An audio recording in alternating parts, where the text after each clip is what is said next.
Incredible footage from 1975 provided by Dave Lawrence and Casey Kajiyama. They are catching big yellowtail inside King Harbor. There used to be a bubble hole, and the Edison plant would discharge warm water into the harbor. The yellowtail would accumulate there, and guys like Dave, Lawrence, and Casey would put the wood to them. Incredible yellowtail fishing inside the harbor, 1975, and textbook way to pull hard on a yellowtail. As some people like to say, those were the good old days in Redondo Beach, California. Yellowtail inside King Harbor. What a great memory. Thank you so much, Dave and Casey, for sharing. Big bluefin tuna are in range of 22nd Street Landing in San Pedro, California, as evidenced by this 100-pounder coming to gaff on the Apollo last night. The Apollo operates out of 22nd Street and is catching some nice fish just like this one. You're invited to join us on a reverse 2.5-day trip on board the beautiful Apollo out of 22nd Street Landing, departing June the 11th at 10 a.m. Wow, does that give us incredible range, and returning 7 p.m. on June the 13th. This is going to be a great fish. It's got all kinds of possibilities, from bluefin tuna to white sea bass to halibut and so much more. Friedman Adventures Charters puts you in the fish. Make sure you text us today so you can get on a trip, and you just might catch the fish of your dreams. Friedman Adventures Charter, 657-227-6459. What a fish! Yeah!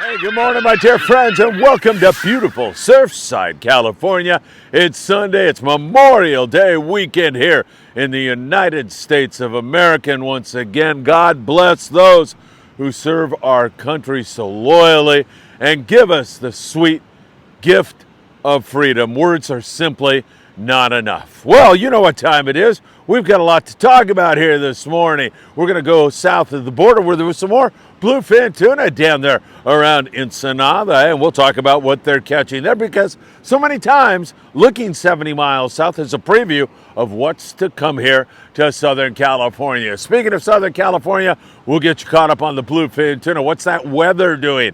It got kind of windy here the last 24 hours. Is that continuing? And what's the bite like? We'll cover all of that. LA Orange County based boats, as you saw by the lead in, that fish, the bluefin tuna, is in range for those guys right now. In fact, the Amigo is going to run a day-and-a-half trip out of 22nd Street Landing here shortly. And, of course, we have our June 11th through the 13th trip, a reverse 2.5-day trip on the Apollo. That's setting up to be a great trip with white sea bass and halibut and yellowtail and bluefin tuna, all possibilities we'll see as we get closer to that date. Of course, Channel Island seeing copious amounts of white sea bass. We'll take you to Morro Bay, where there was some phenomenal fishing for our friend KJ, and so much more. You know what time it is. It's time for the morning briefing. Good morning, my friends. Excuse me while I indulge in this black, delicious coffee. Oh my God. Thank you so much. Hope you're having a cup with me, or whatever it is you like to imbibe in here in the morning hours. If you don't mind, hit that like button. We appreciate it when you do that. Also, share these videos with a friend. Subscribe to the Friedman Adventures YouTube channel and tick that little bell. Tick it right now so you'll be notified when there's new content. You can also follow us on Facebook, TikTok, Instagram, Apple Podcast, and Spotify. Always great to be with you all. Hey, unfiled taxes, you need some help with your taxes? Tim Marquez, a best income tax, nobody better than Tim. Make sure you give him a call today. Heating and or air conditioning needs, John Lopez at Efficient Heating and Air Conditioning. John is your man. You can give him a call right now. Let's go south of the border down to Ensenada. Me and my dear friend Albert Ponce was down there with the guys at Blackfin Sport Fishing, having a really great time. And Albert and Crystal I hope you guys caught lots of fish. There's been good rock fishing there out of Blackfin Sport Fishing on Punta Banda. They can focus on calico bass. There are bluefin tuna lurking nearby also, as we told you yesterday. And the guys from Baja Fishing, they caught some bluefin tuna yesterday. Nice fish and excellent fishing, and that stuff is starting to bite in the daytime a little bit better with Trolled Mad Max working really, really well on that fish, but also some fish on poppers and on the Fieto. You can throw some iron on those fish, and every once in a while get a bite on that also. So that is starting to come together also down there. And some big bonita and some jurel, some nice yellowtail also running around Ensenada. Wouldn't characterize it as wide open down there on the bluefin tuna, but certainly stepping in the right direction. And hopefully that is going to continue. I know our dear friend Foca from Potes Juanitos is out today.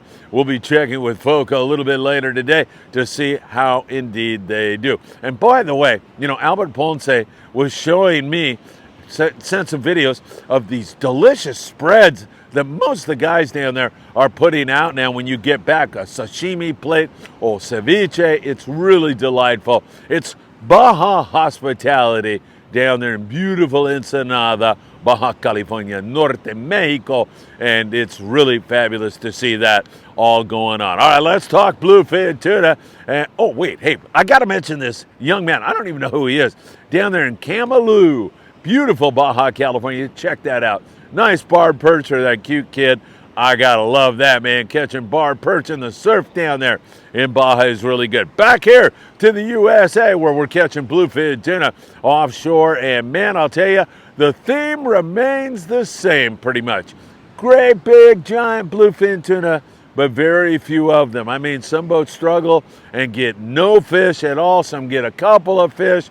Some get up in the double digits if you're lucky. I mean, it's very hit and miss, and mostly miss right now.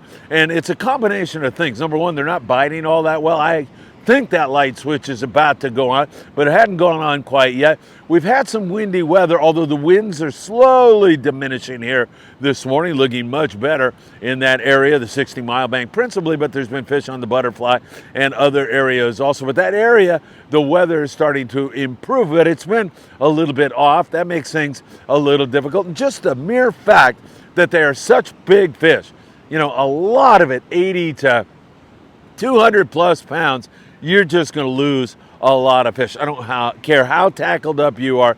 It's inevitably going to happen, especially with nighttime fishing. Sometimes very difficult to follow your fish, tangles, and everything else. But man, you got to admire the grade of fish. It's been absolutely spectacular. There is a daytime bite on the anchor, and that's when you've got to drop down to almost 20-pound fluorocarbon. And again, casualties go up when you go down to that light line, but you have to get a bite, and to do it sometimes 20, 25, hopefully 30-pound fluorocarbon, smaller hooks like a number 1 size hook. And choosing a good hot bait is always something that will really help you a great deal. An angler by the name of Alex on the Tribute, by 9:15 in the morning, he had his limits of bluefin tuna, 2 nice bluefin tuna fishing in the daytime. So there are some opportunities like that. Once in a while, you'll see that fish actually get up and boil and put on a little bit of a show. So there is fish there. It just is reluctant, really, really reluctant to bite in the daytime hours. You're going to have to work really hard, just like Alex did on board the Tribute, to get a bite. Last night on the Royal Star, I was talking to Diego Nuno all night long. They had fish in the 80 to 140-pound class, put 9 on the boat. That was 2:30 in the morning the last time I talked to Diego. I'll update you if anything has changed, but a good friend of Diego Nuno, who's a deckhand on the Royal Star. And also, I got to mention, when we send thousands of items down to Mexico, Diego is instrumental in helping me to distribute those items to the people who really need it. Anyway, Mike Hain is a dear friend of Diego, and he had 2 fish last night in 1 stop. Man, I'll tell you, Mike, way to go. Nice going. Alex over there on the Tribute, I want to take you 2 guys to Vegas with me. You guys are doing it right. Remember, at nighttime, you've got to know the exact depth of your lure, because the captain's going to tell you right where the fish are. And if you put that jig in front of those things, odds go way up that you're going to hook a fish and ultimately land one. 200-pound leader material is absolutely necessary, no less than 100-pound spectra. I like 130-pound.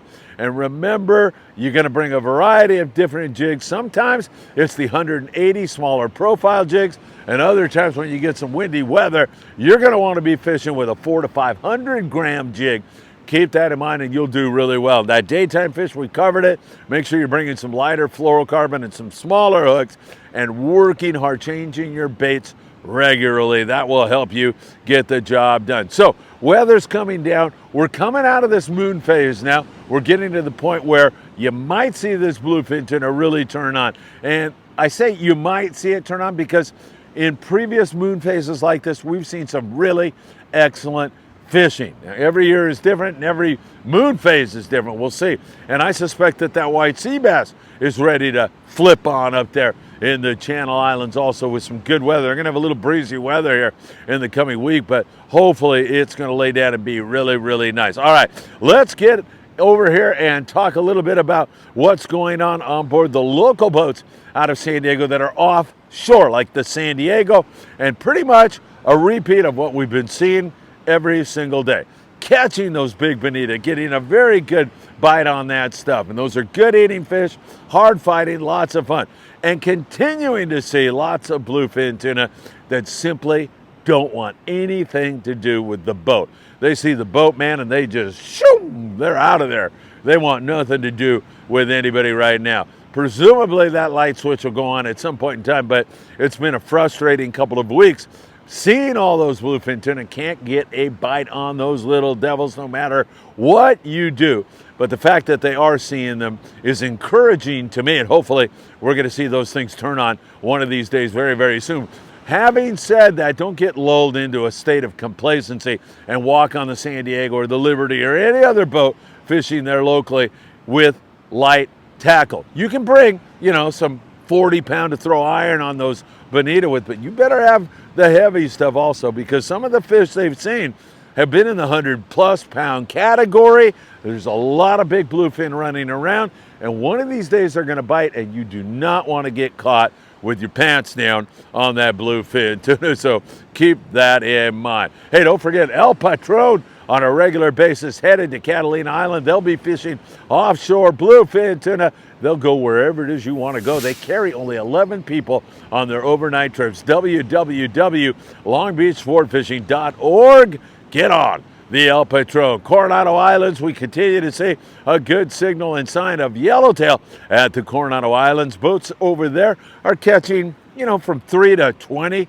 yellowtail. Most of it's nice grade fish, like 12 to 18 pound fish, some smaller, occasional bigger fish. Scott Bucher, galley cook on board the Daily Double today. He's jumping all around. In fact, he's jumping up to Alaska tomorrow. Scott will be in constant contact with you as you enter into another commercial salmon fishing season in the great state of Alaska. But Scott said those fish, the yellowtail at the Coronado Islands, have been biting everything you throw at them. Surface iron, yo-yo iron, mostly bait bite. That's been the best way to get a bite. 25-pound fluorocarbon GT4 by Promar. We love that fluorocarbon. It works really great with a good hot bait. Sometimes a smaller hook, but like a 1020 size hook has been working pretty darn well on that yellow bite. There's rockfish and an occasional few calico bass also out there in that neck of the woods. So that's what we've been looking at San Clemente Island. The Thunderbird, the Fury, the several other boats that have been fishing there, picking off a few halibut, occasional yellowtail, lots of rockfish out there in that area. So we continue to see that. Don't forget, we are now having a situation where that big bluefin tuna is in range of LA Orange County based boats. 60 Mile Bank, Butterfly Bank, all in range of day-and-a-half type trips. Reverse trips are probably the best way to do it. That's what the Amigo is going to do. They're going to leave at 8 o'clock in the morning to get down there at sundown. So they are there for the entire night's fishing, and that's the way to make it happen. At Catalina Island, yesterday on board the Freelance, some good bonita fishing, occasional sheepshead, a little bit of calico bass, nice, beautiful weather at Catalina Island, and you have that mix of fish going on there. And you can also catch plenty of rockfish. The Pursuit, 22nd straight landing in San Pedro, California. Working hard over there at Catalina Island. Coming up with some halibut and rockfish, a few calico bass. Water's still a little bit cold everywhere right now. So we're having a slowly but surely kind of season that is just kind of manifesting a little bit slower than we'd like it to. We'd like to see more surface fish. Up there in the Channel Islands, tremendous rock fishing. In fact, the Island Spirit, we went live with Captain Daniel Hadaway, who tomorrow is running their lingcod special, and it's your last chance to take advantage of buying a full fare. Your buddy goes for half fare up there. This is a great opportunity for you because they are going to dedicate most of their efforts to lingcod. Of course, they'll fish the rockfish, and they might even give a peek in on some halibut, mostly a lingcod special with that special discount. And this is the last month they're doing that, so you want to take advantage of that right now. Yesterday, we talked to Daniel. As I said, they had easy limits on the bottom fish. Excellent fishing for them.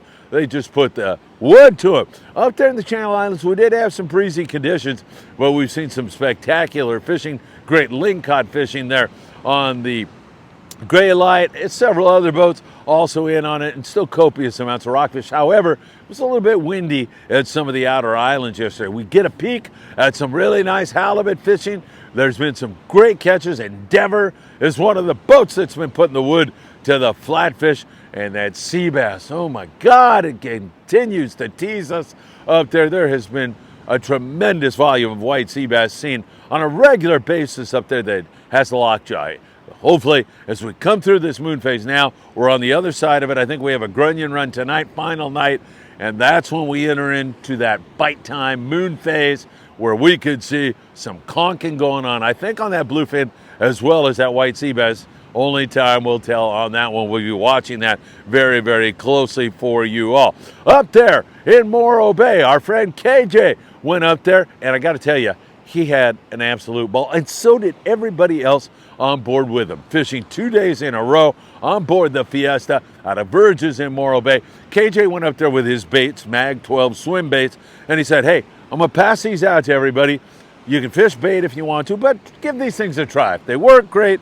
If they don't work, no big deal. Wow. I mean, they just put the wood to them. In fact, most, if not all the fish were caught on KJ Mag 12 swim baits, big lings, even a 24-pound halibut.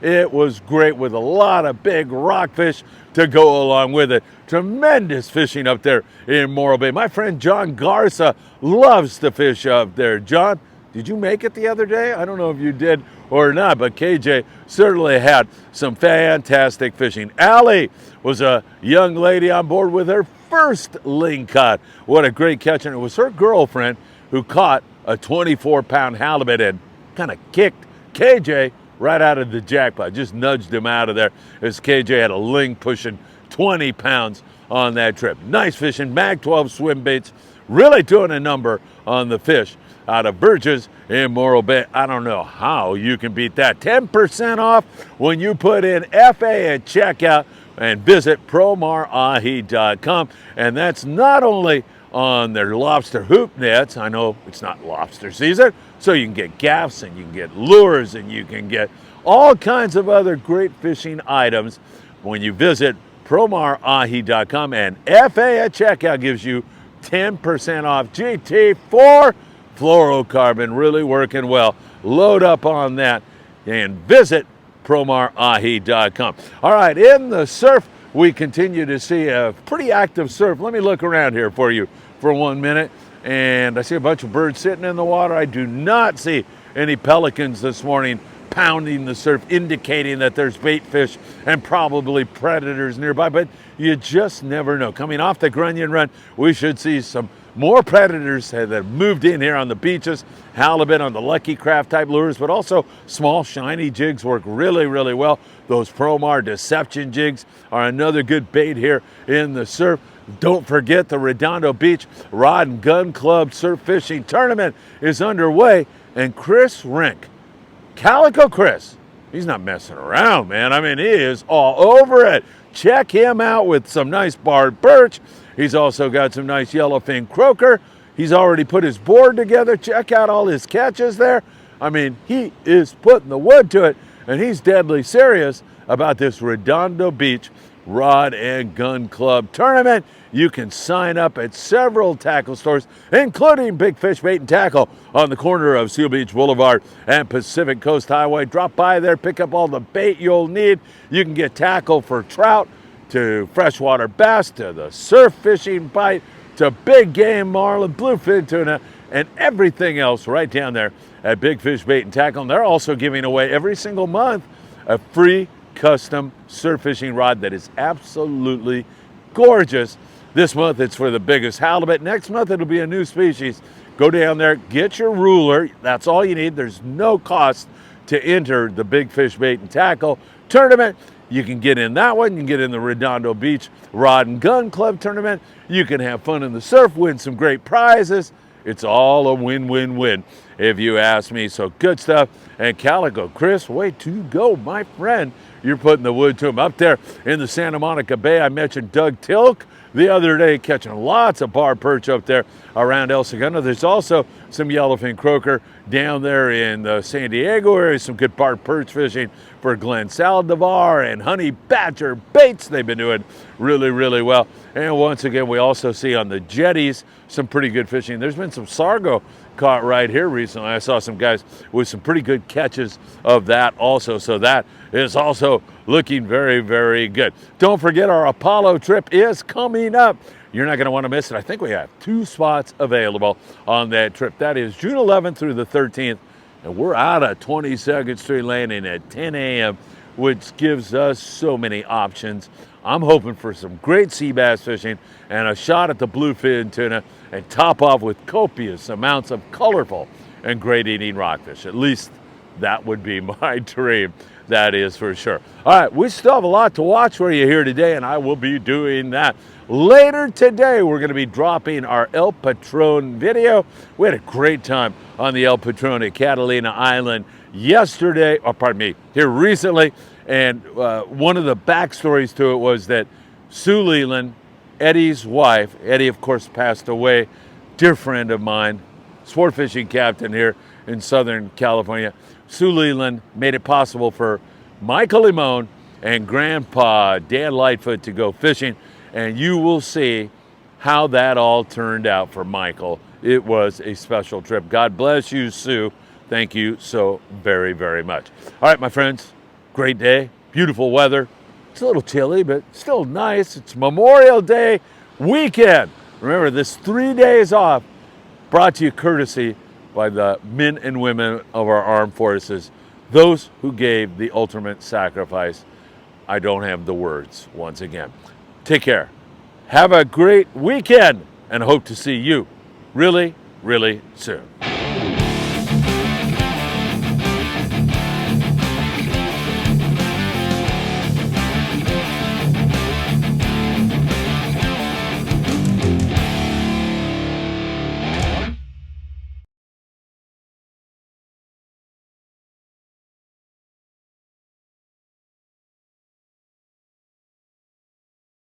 That's Friedman Adventures co-host Paulina Varela in Ensenada, Baja, California. She was recently fishing in a bluefin tuna tournament in Ensenada. When she was winding a big bonita in, the hook pulled, and the hook ended up in her leg, inflicting a serious wound. But that was not going to stop Paulina. It was about 12 noon the first day's fishing. Her mother took a sock off, cut it in two, and used it as a bandage to stop the bleeding. Paulina continued fishing, came back to the docks. Paramedics were waiting. They used some surgical soap to clean the wound and get her bandaged up. And then she was back out on the water the second day. You've gotta love how hard Paulina fishes. She is awesome. I can't wait to get back down to Ensenada and do another show with her. Nice going, Paulina. Way to gut it out and way to keep fishing hard.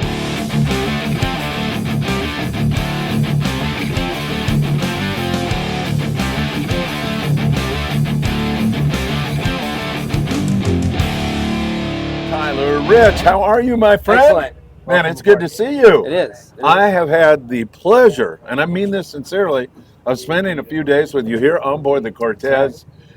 Scott Bucher, we're a mutual friend. Also, Sean Hardigan Right. told me what a great guy you were, and they put the bar too low. You are beyond that, man. It's really been nice. It's nice of them to say. No, it's been great, and you're such a gentleman. So nice to be around, and we've had really a great time here on board the Cortez. But I thought we'd take this opportunity. We got a little lull in the fishing Unfortunately, yeah. to know you a little bit better. So, first of all, how'd you get into fishing? In the very first, how old were you? Who got you Oh, into it? shoot. Man, my dad got me going when I was really young. We started doing a lot of lake and stream fishing out in San Bernardino and out at the Colorado River. And then I would say like mid-grade school, we started going on sport boats. I know Dana Wharf used to do 2 for 1 Tuesdays, and that's how we got our feet wet. And then I was in middle of high school and got an opportunity to spend a summer on a sport boat down there. And Yeah. did it for the last remainder of high school and had a job set up as soon as I graduated and never looked back. What boat was that? I started with a guy named Danny Shear. He had a boat called the Gamefish. Mm-hmm. And then I spent a few years with the Hansons and decided I wanted to see another side of it. And I spent 7 or 8 years with Mr. Dosberg on the Fury. Oh, wow. And then after that stint, I came down here to San Diego and spent a couple years with Aaron and Cole on the Shogun. And the year I had my first kid, I spent with Sean again up in Oceanside. We did a couple seasons on the Sea Trek up there with Helgrens, and then wasn't making it ends meet, so I came back to the long range scene and did that for a few years. Back on the Shogun? Back on the Shogun. Yeah. Transition of Russ to Aaron, Aaron to Russ, and then to Renee. How do you like the long range scene? I know it's a little difficult maybe as a family guy, right? Yeah. To be away. Honestly, I mean, I would still be doing it if I didn't have obligations to be home and be a husband and a father. Yeah. It's a great opportunity. If the fish aren't biting where you're at, you can find where they're at, drive a day or two, and that's kind of acceptable. Yeah. You know, on a local trip, even a day and a half, your time is crunched, limited, and you're trying to make the best of it wherever you can. The long range scene definitely gives you a better option to not only catch one species of fish, but often multiple species of fish.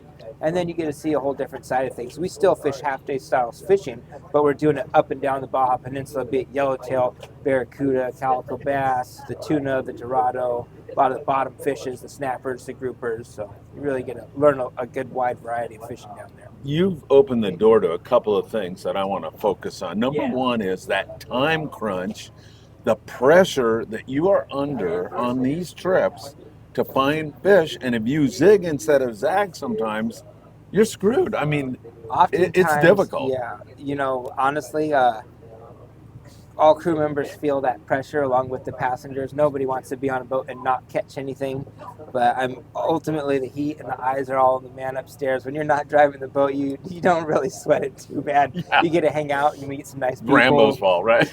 Unfortunately. But, you know, being on the other side of that, when you're that guy up there, you are sweating. The anxiety is real. Tensions are through the roof. You know, you're just trying to provide. And obviously there's definitely some competition factor amongst the other guys, you know, driving the other boats. Yeah, yeah. And then the other thing, and then there's a whole bunch of stuff I want to get into with you, but the other thing you mentioned, being a husband and a father.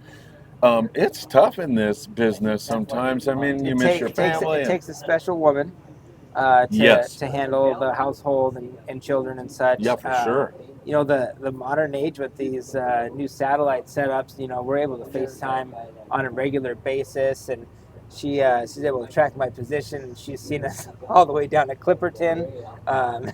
She sees us out here at San Clemente, you know, so it's kind of cool. Like, I mean, we might not be face to face, but still having that daily relationship is absolutely huge, you know. And it's stepping aside from the long range scene, a day and a half to 3 day schedule is a lot more manageable on your home life. You know? Yeah, yeah. Well, here's your chance to say hi to everybody there. Hi at home. Nice to see everybody. Yeah. So when you first started fishing, your dad introduced you to fishing.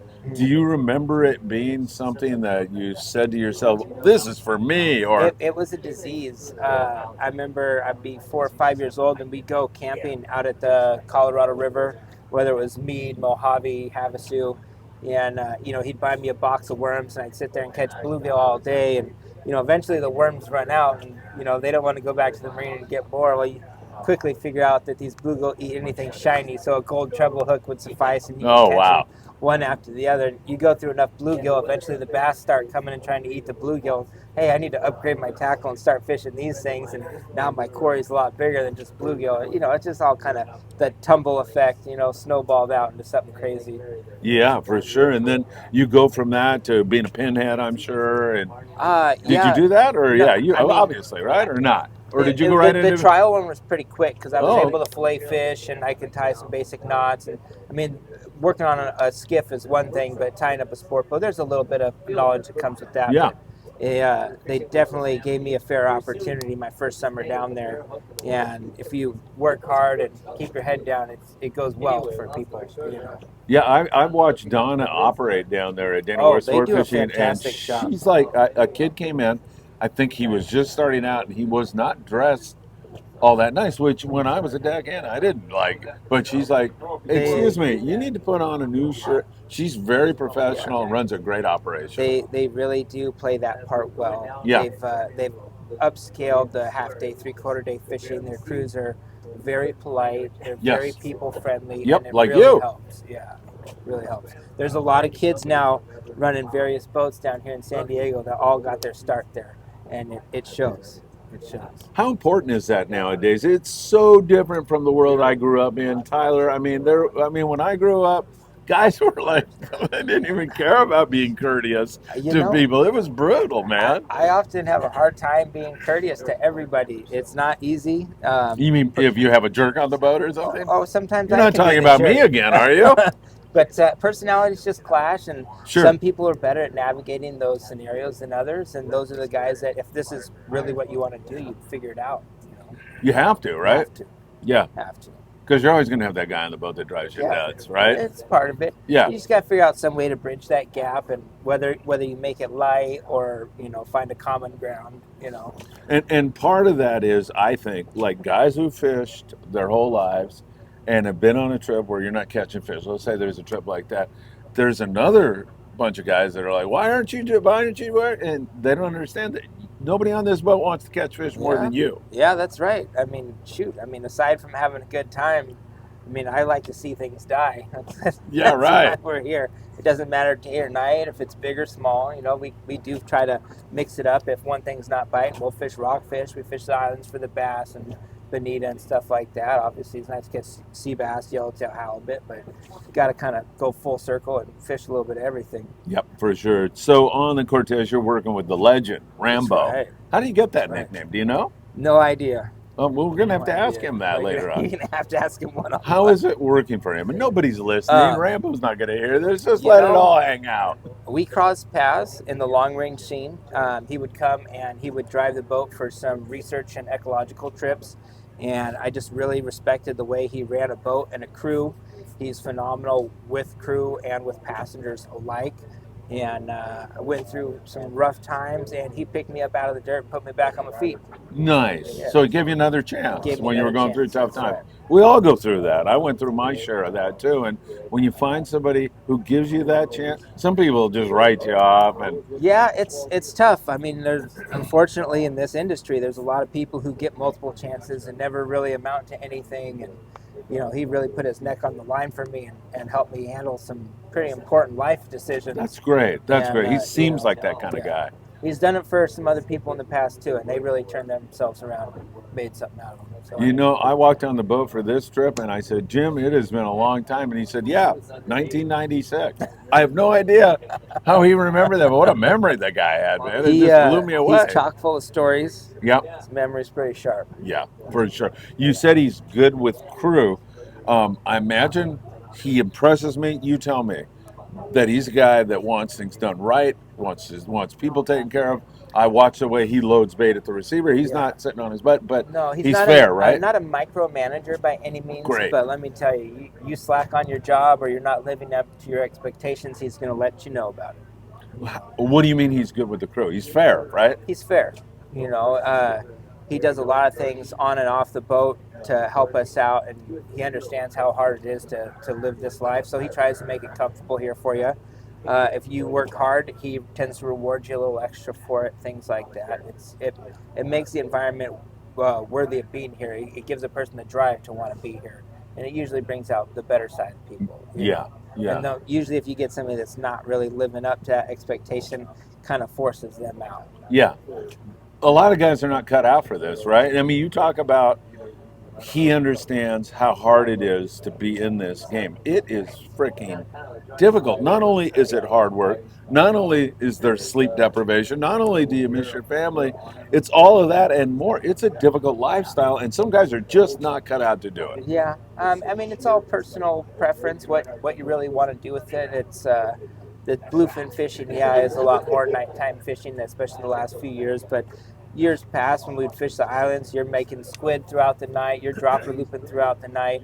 You know, it really isn't that different. People have just kind of been geared to tuna fishing, offshore fishing, as sun up to sundown. Look Yeah. for kelps, look for breezers, And then bird get some schools, sleep. things like that, and then have a nice night, dinner, drink some beers, and it's kind of evolved to a heavy nighttime deal where oftentimes we sleep during the day because the fish don't bite and aren't around, and then at night they're there, and that's your opportunity.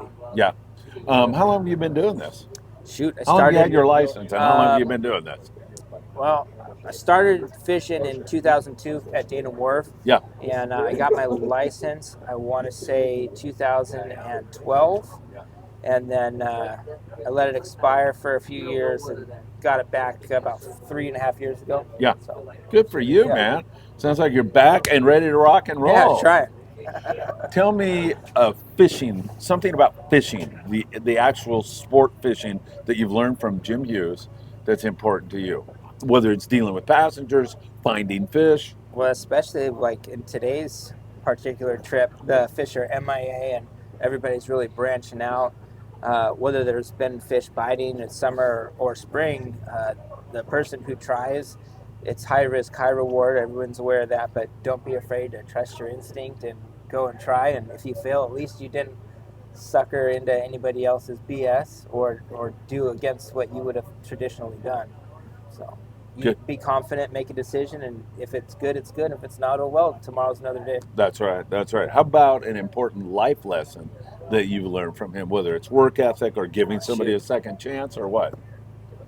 Everybody deserves a second chance. Yeah, I'd be nowhere without. I need, I could use like a third and fourth one once in a Yeah, while. once in a while. Well, hopefully it doesn't come to that, but Let's get into a little bit of tackle stuff because since so many guys out there are going to be fishing bluefin tuna at night, talk about how the importance of having the right tackle, number one. How important is it to be, just your knots are right, you've got the right tackle. We've got fishing expert Brian Wynn on this trip, and he he's is my go-to jigging guy. aficionado. Yeah, absolutely. The nighttime jigging game's really evolved, especially in the last few years, where we were using these rail rods and international 30 wide reels and stuff, and now they've got these smaller reels that have quite the drag capability. They're able to pack a lot of line on. They're able to fish it on a lighter rod that's very durable, gives you a lot more maneuverability with the jig as far as getting in the water and up and down. The jigs, depending on the weight, are pretty difficult to wind up and down all night long. Yeah. And the new equipment's really making it a lot more accommodating to the angler. I do like using the rail rod, but those short rods do have their time and their place, that's for sure. Yeah, for sure. It's interesting catching those bigger fish on them. I don't think that style of fishing is for every angler, but there's definitely a niche for it, that's for sure. What's the trick to it, or I mean, what's the deal? I mean, most you say of the it's time, not for everybody. It's a shorter rod. It's a lot harder to use the rail because the rod doesn't keep the line away from the boat. As far as utilizing the boat and the rail to your advantage when you're fighting a larger fish, it pretty much takes that out of the equation. It's all upper body strength, leaning over, keeping the line away from the propeller or the rudder or in the corner. It's all a person's strength and determination as opposed to utilizing the rod and the reel and fighting the fish that way. It's certainly a lot easier with the rail rod. Yeah, some of the basics that are super important, at least I think, but you're the pro here, not me. I'm sitting in a podcast studio all the time. You're out here on the water actually doing this, but dropping when the captain tells you to drop, So you've got to be Johnny on the spot. The idea behind that is the school is moving, we're moving, and as we're getting the boat directly over the top of the fish, when you're dropping, your jig is coming through the school that we're running over and trying to stop the boat on. And by dropping down quickly, typically if you can elicit a bite quite, in that first 30 seconds, it tends to spur the other fish to bite.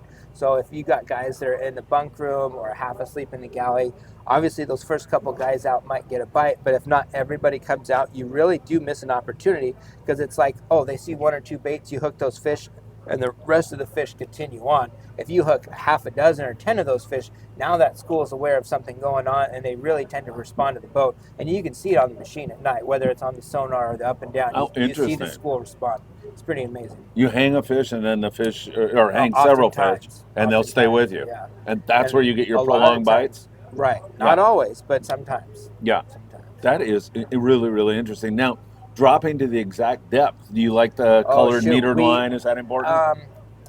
The colored line, I guess if you're really aware of your color scheme, I'm sure it's fine. We tend to just mark the line. Yeah. Depending on what boat you're on, we'll wrap the line or the jig in the corner and go to the cat head and back, and you just leave it attached. And, depending on the length of the boat, be it a 50-foot boat, 60-foot boat, or 90-foot boat, you just put marks right there. And now okay, I'm at roughly 100 feet, 200 feet, 300 feet. And it's critical because a lot of people either don't drop deep enough, or they drop beyond the fish and they're fishing the jig below the school.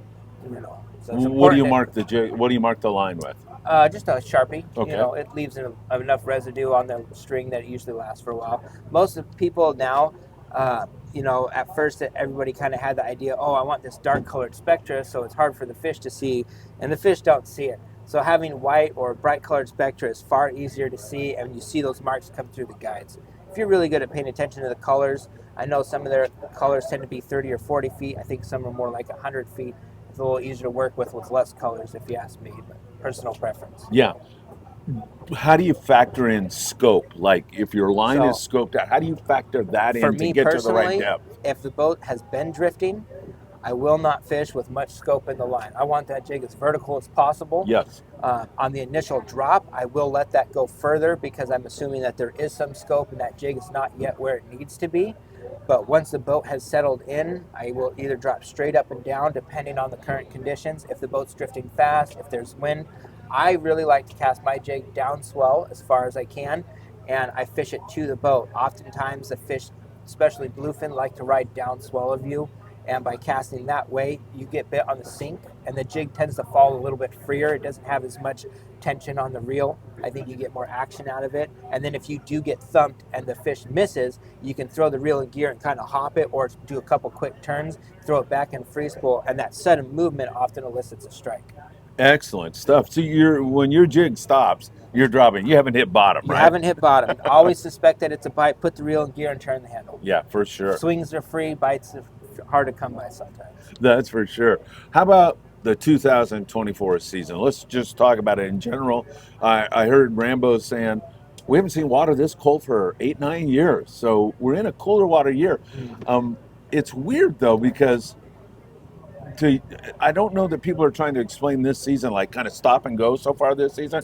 I mean, I remember Tanner Bank in the water in the high 50s in December, and we were still catching bluefin full speed. So yeah, don't know. I think it's a weird year, right? I think it's too early to tell. I know I a lot agree. of the guys that have seen multiple seasons, a few more than I have a lot of speculation on stuff, but seems like this bluefin has remained in California waters and above throughout the winter. There wasn't as much that trickled back down this fall. There's fish here, but it doesn't seem like the volume that was here last year. Correct. Aliar on the Supreme and a few of the other guys, they got rolling in late March and caught fish right out of the gate, and all the way up into May. They were having very, very successful nighttime fishing. The daytime fishing was a struggle, but they were really having good success at night. This year, there's been mostly nighttime fish, a little bit of daytime fish, but very inconsistent.